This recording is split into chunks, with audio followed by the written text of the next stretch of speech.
Bueno, buenos días a los alumnos de sexto semestre. Vamos a comenzar un tema nuevo. Se llama recristalización, recristalization en inglés. Y en el plan nuevo está como transformaciones difusionales, uno de los subtemas de transformaciones difusionales en estado sólido. A partir de este tema sería el tercer departamental. Son 4 temas los que restan, incluyendo este. Y pienso avanzar el tema de recristalización y el de cristalización y esperar a que los dos últimos los podamos ver cuando regresemos o a ver desde dónde retomamos. Entonces, la recristalización es un fenómeno metalúrgico y también es un tratamiento térmico que se conoce como recocido de recristalización. Y estos involucran la formación de granos nuevos libres de deformación, sería su definición. Se puede clasificar en 2 tipos, estática y dinámica. Estática es cuando se hace trabajo en frío, el cual se define como aquel que se hace a una temperatura menor de 0.4 veces la temperatura de fusión en Kelvin, más un calentamiento posterior, que se llama el recocido de recristalización, que normalmente es a una temperatura mucho menor del 50% de la temperatura de fusión en Kelvin. La recristalización dinámica ocurre durante el trabajo en caliente y es a temperaturas mayores de 0.4 la temperatura de fusión en Kelvin. Les voy a poner ejemplos de trabajo en frío y trabajo en caliente, unos videos para que ustedes lo observen, ya que ustedes no han cursado en ninguna de las materias de procesos de conformado. Y les voy a poner, por ejemplo, la laminación en frío. Rápidamente los voy a poner y los vamos a ir. Es de una empresa Worthington, ¿verdad? En Inglaterra. Cold Roll Steel, acero laminado en frío. Le voy a quitar el volumen. Aquí está las bobinas de lámina de acero, ¿verdad? Y cómo se van embobinando, y esto es la generación de calor, y hay lubricantes agua y se deforma para obtener lámina de acero, por ejemplo, para la industria automotriz o para fabricar una lavadora, un refrigerador. Y aquí dice que tiene buena ductilidad, dureza y rigidez y resistencia. Bueno, podrá tener eso, pero lo principal es que el acabado superficial es muy bueno y el control dimensional es muy bueno. Entonces esa es laminación en frío. Aquí tenemos con el que se hacen las latas, diferentes utensilios, que se llama deep drawing o embutido profundo. Aquí está lubricando la superficie, pone una placa de acero circular y acá abajo va a salir un émbolo. Cierra esto, sale un émbolo, el cual embute, ¿verdad?, al material, o más bien va bajando, ¿verdad?, no sale el émbolo, y da la forma de esto. Es como un bol de cocina de acero inoxidable, ¿no? Aquí está un bowl, ¿sí? Esto es hecho por embutido en frío. El trefilado es para la fabricación de alambre en para diferentes cosas, o para electrodos de soldadura. Perdón, este no es el mismo. Acá está el wire drawing. Esta es una línea, es una animación, es una línea donde va, este es el lubricante. Se puede poner desde lo más barato, jabón en polvo, y este es un dado. El dado puede ser de diamante o carburo de silicio, y cuando pasa por este dado va reduciendo su expresión. Esta es una línea de trefilado, pasa por el dado, luego pasa por lo enreda y va reduciendo su espesor. Esto es para hacer alambre, ¿no?, en la industria de los conductores de cobre o electrodos de acero. Es una línea de trefilado. Otra que está aquí es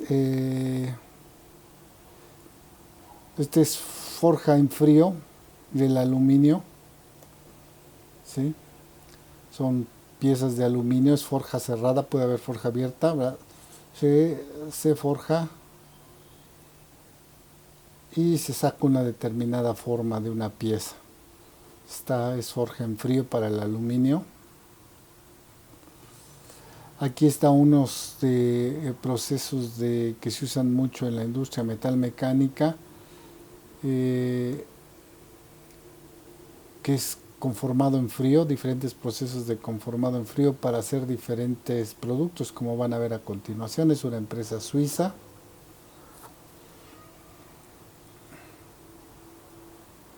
Y pueden hacer todos estos por laminación en frío, perdón, por procesos de conformado en frío. Todo este es acero, que diferentes partes que se hacen en la industria, para la industria, en la industria metalmecánica para una determinada aplicación.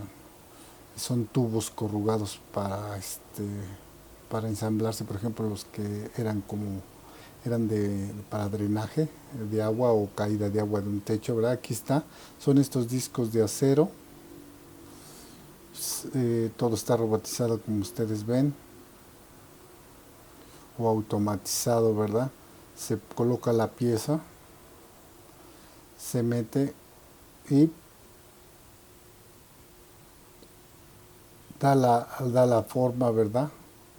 Y van obteniendo una serie de piezas como estas que están aquí.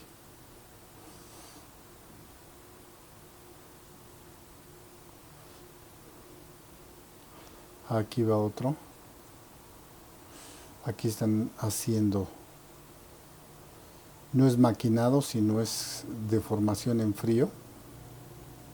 Y están haciendo esta parte corrugada de acero.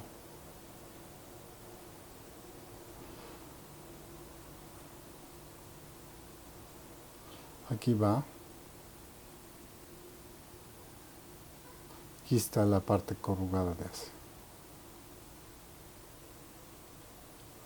Bueno, estos son ejemplos de trabajo en frío.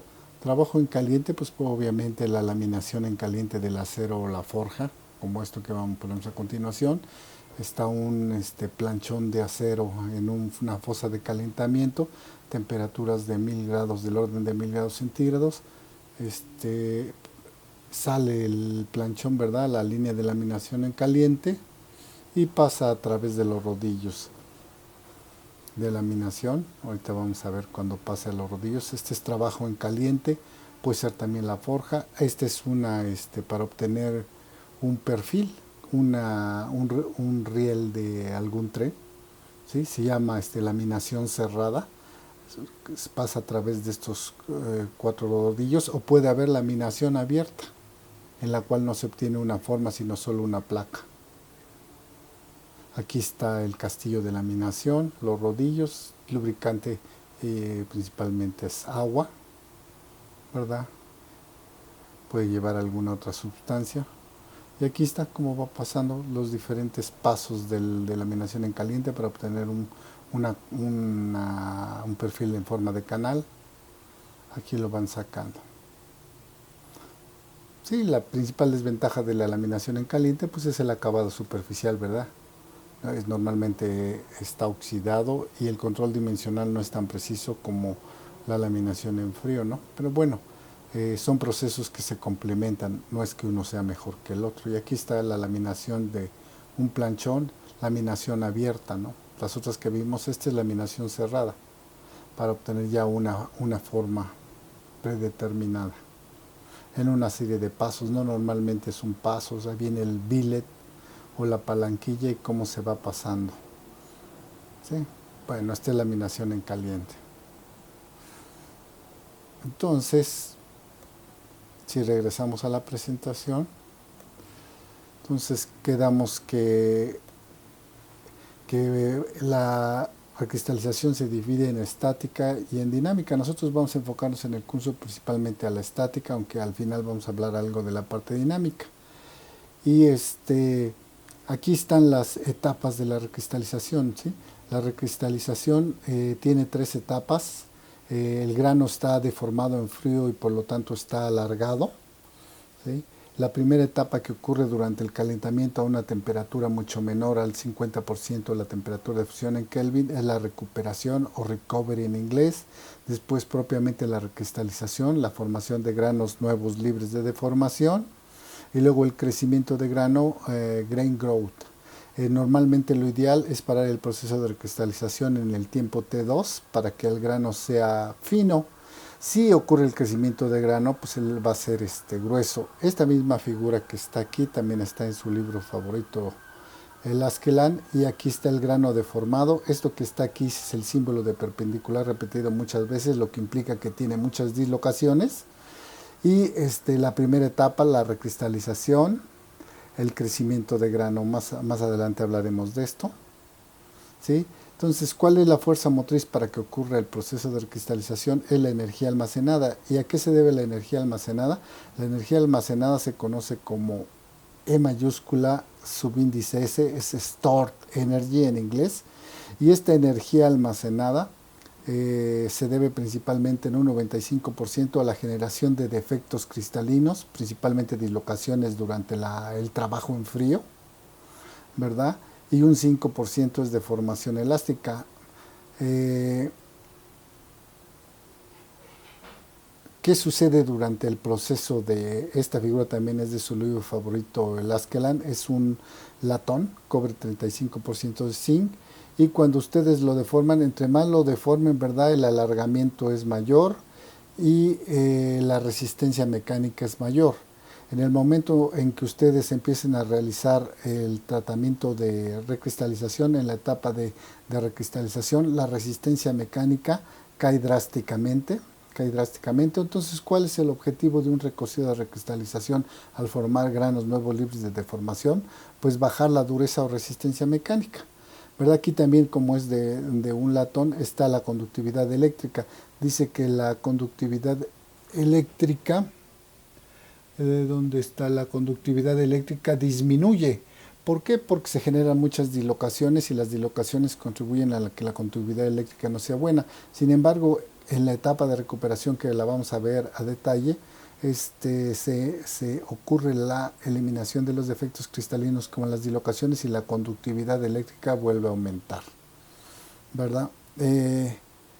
Entonces, ¿a qué se debe esta energía almacenada? Principalmente esta energía almacenada, que ahorita vamos a ver de qué depende, se debe a la presencia de las dislocaciones, ¿sí? Más adelante les voy a mostrar algo de las dislocaciones. Esta es una gráfica cuádruple, ¿verdad? Porque tiene dos ejes Y, que es la energía almacenada en calorías mol. El otro eje Y es la fracción de energía almacenada en por ciento. La primera axis es el trabajo de deformación y la segunda abscisa es el porcentaje de elongación. Si nosotros tenemos un pedazo de cobre y lo deformamos 30%, quiere decir que utilizamos 80 calorías mol, ¿sí? Y de esas 80 calorías mol que utilizamos, solamente se quedan almacenadas como defectos cristalinos el 5 calorías mol aproximadamente. ¿Qué sucede con el resto de las 75 calorías mol? Pues se convierte en calor. Como ustedes vieron, cuando se está laminando en frío, se genera calor, y eso es lo que se genera calor. Y de esas 5 calorías por mol que quedan almacenadas de un total de 80 que yo empleé para deformar plásticamente 30% del material, si saco el porcentaje, aproximadamente me da como un 11%, no, perdón, es este valor 80, me da un 6% del 80, de 80 calorías mol, aproximadamente 5, que quedó almacenada. ¿De qué depende esta energía almacenada? Entre más alta sea esta energía almacenada, que ya decíamos que es E subíndice S, la recristalización va a ser más fácil y depende de una serie de variables: pureza, deformación, temperatura de deformación, tamaño de grano y fracción de la segunda fase. Vamos a ir completando esta tabla conforme avance el tema de recristalización, y aquí viene el efecto de las diferentes variables que acabo de hablar sobre la energía almacenada. Entre más puro sea un material, dice que la energía almacenada es menor. Y eso lo puedo rápidamente demostrar por algo que ustedes vieron en el tema de dislocaciones, ¿verdad? que son ustedes, bueno, un poquito hablando de las dislocaciones. Sabemos que las dislocaciones, ¿verdad? Pueden ser de borde o de tornillo o una dislocación mixta y depende de la relación que hay entre el vector de Burgers y la línea de la dislocación. Si es perpendicular, se llama dislocación de borde y una dislocación de borde se representa con el signo de perpendicular. Si el vector de Burgers es paralelo a la línea de dislocación, se llama una dislocación de tornillo y se representa como el signo del sentido horario de las manecillas del reloj. Y una mixta tiene una parte que puede ser dislocación de borde y tiene una parte que es dislocación de tornillo. En inglés es mixed dislocation. Entonces las dislocaciones son muy importantes para explicar esto. Para explicar por qué es más la energía almacenada, bueno, pues vamos a ver las dislocaciones, pero antes les voy a pasar un video para que vean cómo se ve una dislocación en un microscopio electrónico de transmisión. Aquí tengo mi video.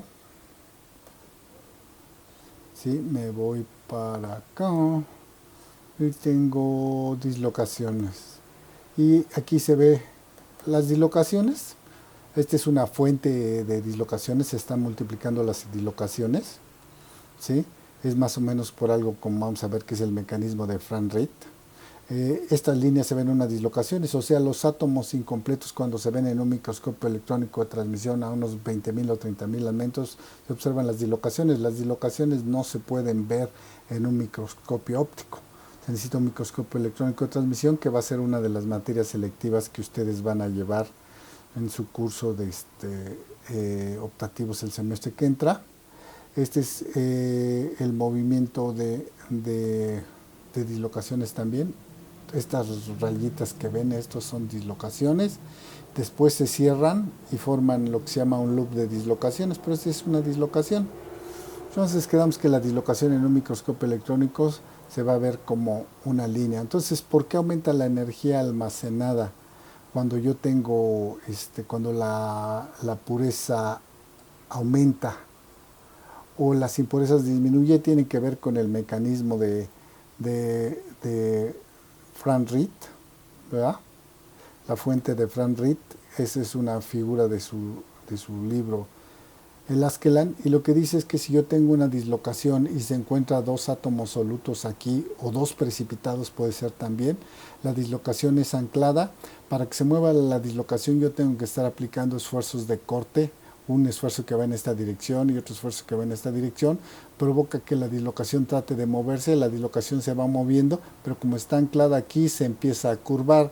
Y si esta era una dislocación de tornillo, originalmente en esta región se vuelve una dislocación de borde positiva y aquí una dislocación de borde negativa, se aniquila y crea un loop de dislocaciones, y este proceso se repite muchas veces, y esta que está acá abajo es la evidencia experimental de la fuente de Frank-Reed. O sea, cuando yo tengo átomos solutos o el material es impuro o tiene muchos precipitados, la cantidad de dislocaciones aumenta y por lo tanto la energía almacenada aumenta.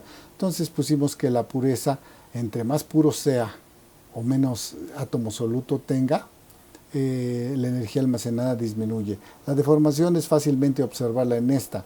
Al aumentar la deformación, vemos que la energía almacenada se incrementa. La temperatura de la deformación, entonces al aumentar la temperatura de deformación, ¿verdad? La energía de deformación aumenta. ¿Por qué? Porque el aumento de la temperatura de deformación puede provocar que las dislocaciones se aniquilen unas con otras, como vamos a ver más adelante, y por lo tanto la energía almacenada sea menor. El tamaño de grano, entre más grande sea, menor es la energía almacenada. ¿Por qué? Porque el tamaño de grano actúa como una fuente de Frank-Reed. Cuando una dislocación choca con los límites de grano, se multiplican las dislocaciones.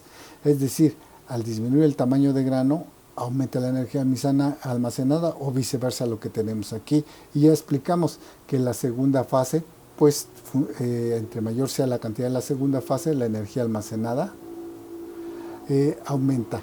Y similar, pero en vez de ser un átomo soluto, aquí sería un precipitado y se produce la fuente de Frank-Reed.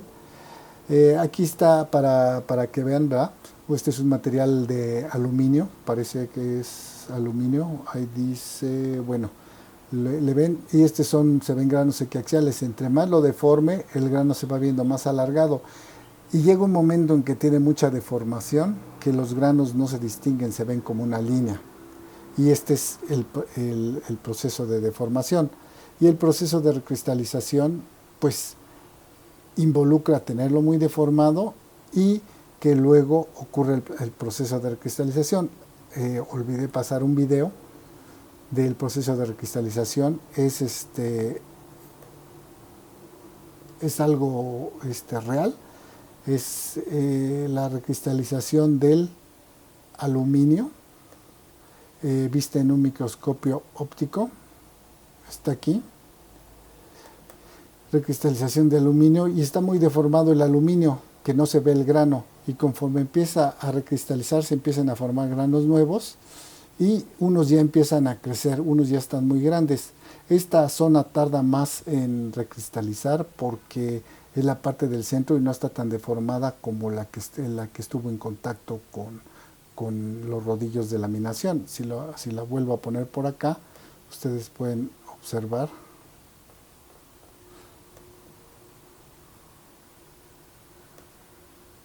Ahí va. Aquí está muy deformado y empieza más rápidamente en las partes donde se deformó más a ocurrir la recristalización, y el centro que se deformó menos, que tiene menos dislocaciones, pues tarda más el proceso de recristalización. Esto es real, es microscopio óptico. Bueno, siguiendo. Entre mayor sea esta energía almacenada, pues más fácil es que recristalice el material. Sería la conclusión, ¿verdad?, que tenemos. Aquí viene cómo varían diferentes propiedades como la dureza, la resistividad eléctrica, el tamaño de celda o parámetro reticular, la densidad y la liberación de la energía almacenada con la temperatura. Y quedamos que primero ocurre la etapa de recuperación, luego la recristalización. ¿Y qué es lo que vemos? Que la dureza prácticamente no disminuye con la etapa de recuperación. Entonces, ingenieralmente no es fácil distinguir la etapa de recuperación. Vamos a ver adelante que la recuperación involucra la eliminación de defectos cristalinos, principalmente dislocaciones. Donde sí es claramente la disminución de la dureza es en la etapa de recristalización, o sea, la recristalización puede seguirse fácilmente a través de la dureza, desde un punto de vista ingenieril. ¿Qué pasa con la resistividad eléctrica? Entre mayor es la resistividad eléctrica, mayor es la resistencia eléctrica. ¿Y qué es lo que vemos? Que en la etapa de recuperación, como se eliminan los defectos cristalinos, la resistividad disminuye o la resistencia eléctrica disminuye, igual en la etapa de recristalización. ¿Qué pasa con el tamaño de celda? En la etapa de recuperación vemos que ligeramente aumenta, pero aumenta más en la etapa de recristalización. Y luego el aumento con la temperatura es lineal debido a la dilatación térmica lineal, ¿no? La densidad másica igual el ρ, la densidad másica es igual a la masa entre el volumen. Como en la etapa de recuperación eliminamos muchas dislocaciones que son planos incompletos, el volumen de mi sistema disminuye y por lo tanto la densidad se va incrementando en la etapa de recuperación y también en la etapa de recristalización. ¿Qué pasa con el calor, la energía almacenada? La energía almacenada, cuando la curva va hacia arriba, quiere decir que es un evento exotérmico, que estaba almacenado en el material, y cuando lo caliento ocurre la liberación. Y en la etapa de recuperación se forma una meseta, pero en la etapa de recristalización claramente se forma un pico, el cual corresponde al proceso de recristalización. Se puede medir la energía almacenada durante la deformación y liberada en el proceso de recuperación y recristalización. Como decíamos, la recuperación involucra la eliminación de defectos cristalinos. Aquí están en esta tabla los mecanismos de recuperación y están clasificados por baja, intermedia y alta temperatura. No se pone un valor absoluto de temperatura porque lo que es bajo para el cobre puede ser alto para el plomo. ¿sí? Entonces depende del punto de fusión, entonces está en términos nada más relativos. Y a bajas temperaturas, ¿qué es lo que ocurre? Principalmente la eliminación de defectos cristalinos. Los defectos cristalinos, ¿cuáles son? Si ustedes recuerdan los defectos cristalinos, pues la vacancia, átomo soluto intersticial y átomo soluto sustitucional, puede ser pequeño o grande, estos son para materiales iónicos, no nos interesan. ¿Y qué es lo que sucede? Que los defectos puntuales se pueden ir hacia los límites de granos y a las dislocaciones, ya que el límite de grano está formado por muchas dislocaciones, o sea, planos incompletos, y las dislocaciones son planos incompletos. Cualquier defecto puntual se puede ir hacia uno de estos defectos, o se pueden combinar los defectos puntuales, ¿verdad? Si yo tengo una vacancia y un átomo intersticial, pues el átomo intersticial se puede ir aquí y disminuir la energía almacenada y la energía libre de mi sistema. A temperaturas intermedias ya empiezan las dislocaciones. Como les había dicho, tenemos tres tipos de dislocaciones, ¿verdad? De borde, de borde aquí también, de tornillo y mixta. ¿Y qué es lo que ocurre en la primera etapa? Pues la formación en las primeras etapas de temperaturas intermedias, rearreglo de las dislocaciones en marañas. Como quedamos, las dislocaciones son muchas líneas, este es de un material, todas estas que se ven como telarañas son muchas dislocaciones que están en el material. Estas dislocaciones se empiezan a juntar y empiezan a formar granos dentro de los granos que se llaman subgranos. Aquí está de forma real, estas son micrografías del microscopio electrónico de transmisión. Y aquí está de manera esquemática. Dentro de este grano alargado se empiezan a arreglar las dislocaciones en marañas o empiezan a formar límites de granos, y estos límites de grano forman subgranos que están dentro de los granos. Entonces, el primer mecanismo que ocurre es el rearreglo de dislocaciones en marañas, ¿verdad? Formando subgranos. Ocurre también la aniquilación de dislocaciones. ¿Qué quiere decir? Eso lo saben ustedes, ¿verdad? Que si yo me encuentro, aquí está, una dislocación de borde negativa, porque el plano que falta es aquí, con una de borde positiva, como hay un campo de esfuerzos de compresión en esta zona y un campo de esfuerzos de tensión en esta zona, y de este lado hay uno de compresión de este lado y uno de tensión de este lado, cuando están a una distancia corta se pueden atraer, y este plano se combina con este plano completo, se combina con este plano completo y forma la red perfecta y se eliminan las dislocaciones. Entonces, ese proceso de eliminación de dislocaciones ocurre a temperaturas intermedias.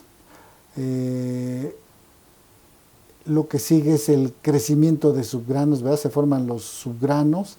¿Y cómo crecen los subgranos? Pues estos subgranos se van alimentando de más dislocaciones y van aumentando su tamaño.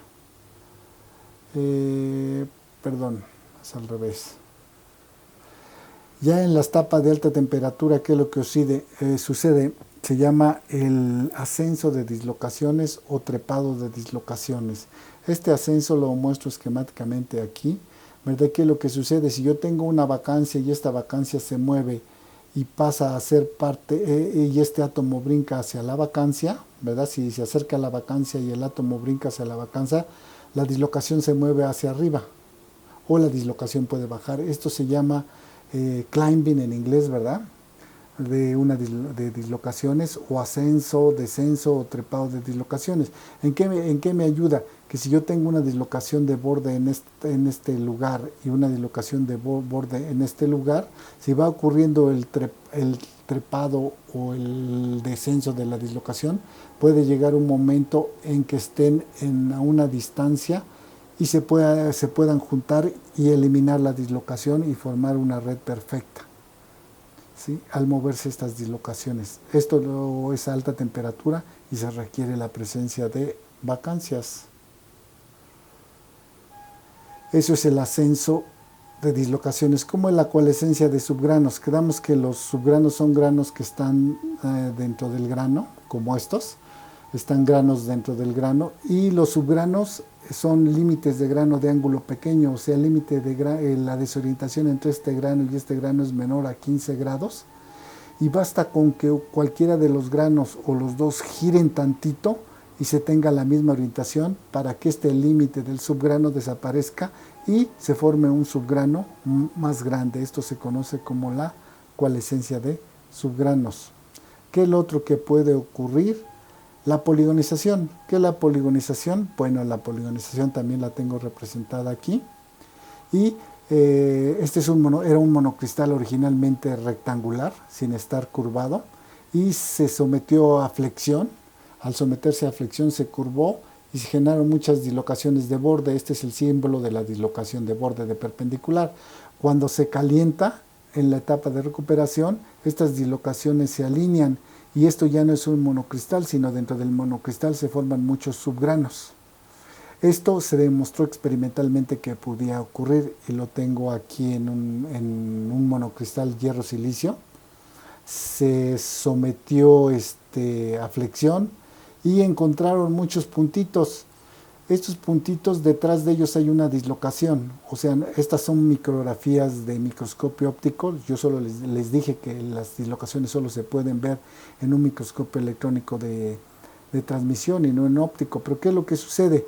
Que aquí la explicación, debajo del material nosotros tenemos una dislocación y cuando se ataca, se pule y se ataca, se forman estas picaduras y debajo de la picadura hay una dislocación. Entonces, ¿qué es lo que indica? Que todas estas picaduras, debajo de ellas hay una dislocación.